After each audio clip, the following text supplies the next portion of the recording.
Hello friend, welcome to my YouTube channel. आज के इस वीडियो में हम आपको महादेव और मच्छर की कहानी सुनाएंगे जो आज तक शायद आप भी नहीं जानते हो। तो चलिए शुरू करते हैं आज की इस कहानी को। यह कहानी एक पौराणिक कहानी है। बहुत साल पहले मच्छरों ने शिव की आराधना की। उन्होंने सोचा कि हम ऐसी प्रार्थना करेंगे जिससे शिव प्रसन्न होकर हमारी हर इच्छाओं को पूरा कर देंगे। इस लालसा को लिए मच्छर की सारी प्रजातियां शंकर भगवान की भक्ति में लीन हो जाते हैं और घोर तपस्या करने के लिए हिमालय पर्वत पे चले जाते हैं। काफी सालों के बाद वहां तपस्या करते करते उनकी तपस्या को देख शिव भगवान के साथ साथ समस्त भगवान और समस्त देवतागण भी बहुत प्रसन्न होते हैं।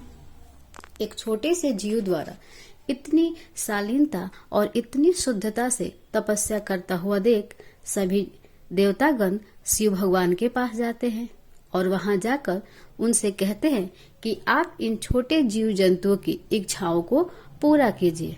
ये काफी अरसे से आपके तपस्या में लीन है और आपके वरदान से इन्हें कुछ पाना है। शिव भगवान बाकी सारे देवताओं की बात सुनते हैं और वह हिमालय पर्वत पे जाते हैं। वहां जाकर अपने आसपास मच्छरों को इतनी तपस्या में लीन देखकर वो भी बहुत प्रसन्न हो जाते हैं और मन ही मन उनकी हर इच्छाओं को पूरा करने की बात सोच लेते हैं। शिव भगवान मच्छरों का ध्यान भंग करते हुए उनसे उनकी इच्छा पूछते हैं। वह पूछते हैं कि आखिर आप समस्त मच्छर प्रजातियां आप हमारी इतनी अच्छी और इतने श्रद्धा से क्यों तपस्या किए जा रहे हैं। यह सुन मच्छरों का सरदार शिव भगवान से कहते हैं कि हे शिव जी, मुझे एक ऐसा वरदान दीजिए जिससे अगर मैं किसी मनुष्य जाति को काटूं तो उसकी मृत्यु हो जाए। यह सुन शिव भगवान को बहुत दुख हुआ। उन्होंने सोचा कुछ और था और ये मच्छर की प्रजातियां मांगा कुछ और ही। यह सुन शिव घबरा गए। उन्होंने मच्छरों की संख्या को देखा तो मन ही मन सोचा, अगर एक मच्छर किसी एक इंसान को काटे तो ऐसे हजारों मच्छर मिलकर अगर लोगों को काटना शुरू करे तो इस तरह इस धरती पे मानव जाति का नामो निशान ही खत्म हो जाएगा। चूंकि हमारी भक्ति इन मच्छरों ने की है, घोर तपस्या किया है, तो मुझे इनको वरदान तो देना होगा, लेकिन ऐसा वरदान जो समस्त मानव जाति के लिए विनाशकारी हो वो मैं कैसे दे सकता हूँ। इस सोच में पड़े बेचारे शिव भगवान मन ही मन समस्त देवतागण का ध्यान करते हैं और उनसे इस समस्या का समाधान मांगते हैं। लेकिन किसी के पास इस समस्या का समाधान नहीं था, क्योंकि उन मच्छरों ने बड़ी श्रद्धा भाव से और बड़ी कठोर तपस्या से शिव भगवान की भक्ति जो की थी। यह सब देख शंकर जी ने सोचा कि चलो मैं ही कुछ ऐसा करता हूँ जिससे इन मच्छरों का भक्ति और इन मच्छरों का तपस्या भी ना भंग हो और मेरे द्वारा इन लोगों को वरदान देने का मन ही मन विचार भी न खंडित हो। यह सोच शंकर भगवान ने मच्छरों से कहा कि चूंकि आपने मानव जाति को विनाश के लिए ये वरदान मांगा है तो ये तो बहुत ही मुश्किल है, लेकिन आपने मेरी तपस्या की है तो मैं आपको ये वरदान अवश्य दूंगा, लेकिन इसके लिए आपको मेरी एक शर्त को पूरी करनी होगी। मच्छरों का सरदार शिव भगवान की हर शर्त को पूरी करने के लिए तैयार हो जाता है, बिना वह यह जाने कि शंकर भगवान उन्हें क्या शर्त देंगे।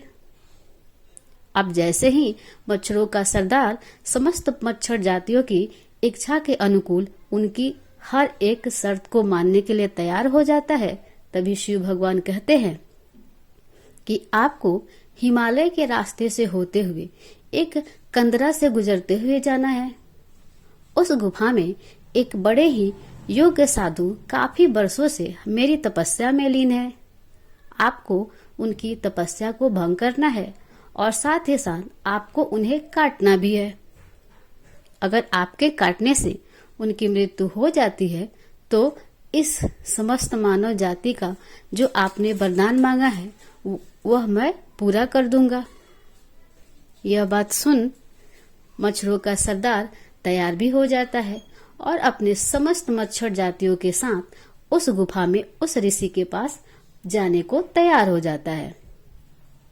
जैसे ही समस्त मच्छर जाति उस गुफा की तरफ बढ़ते हैं, शिव भगवान अपना रूप बदलकर एक महर्षि का रूप धारण कर उस गुफा में पहले ही जाकर उपस्थित हो जाते हैं और तपस्या में लीन हो जाते हैं। अब सारे मच्छर प्रजाति उस गुफा में प्रवेश करते हैं। वहां पे जाकर ऋषि को काटना शुरू करते हैं, लेकिन ऋषि को काटने के बाद ऋषि के ऊपर किसी भी तरह का कोई प्रभाव नहीं पड़ता है और ना ही ऋषि को किसी तरह का कोई मृत्यु प्राप्त होता है। यह सब देख सारे मच्छर प्रजाति बहुत ही दुखी होते हैं और वह वापस शिव भगवान के पास आते हैं। शिव भगवान के पास आते ही वह अपनी सारी बातें शिव भगवान को बता देते हैं। इस क्रम में शिव भगवान उन्हें विनम्रता से कहते हैं, चूंकि आपने मेरे द्वारा दिया गया शर्त नहीं जीता, इसीलिए मैं आपको यह वरदान तो नहीं दे सकता कि आपके काटने से समस्त मानव जाति का विनाश हो, लेकिन हाँ, मैं आपको ये वरदान जरूर दूंगा कि आपके काटने से मानव जाति को बहुत ही पीड़ा होगी और साथ ही साथ आपकी मृत्यु मनुष्य के एक थप्पड़ द्वारा होगा। मनुष्य का एक थप्पड़ लगते ही आपकी मृत्यु हो जाएगी। और यह बात बोलते हुए शिव भगवान वहां से अंतर्ध्यान हो जाते हैं। तब से लेकर आज तक मनुष्य को जैसे ही मच्छर काटता है उसे बहुत ही पीड़ा होती है और साथ ही साथ मच्छरों की मृत्यु मनुष्य के एक थप्पड़ से भी हो जाती है। इस तरह शिव भगवान का दिया हुआ वरदान भी पूरा हो गया और मनुष्य और मच्छरों का तपस्या भी पूरा हो गया और इस तरह से शिव और मच्छर की कहानी का भी अंत हो जाता है। तो आपको ये पौराणिक कथा अच्छी लगे तो इस चैनल को एक बार जरूर सब्सक्राइब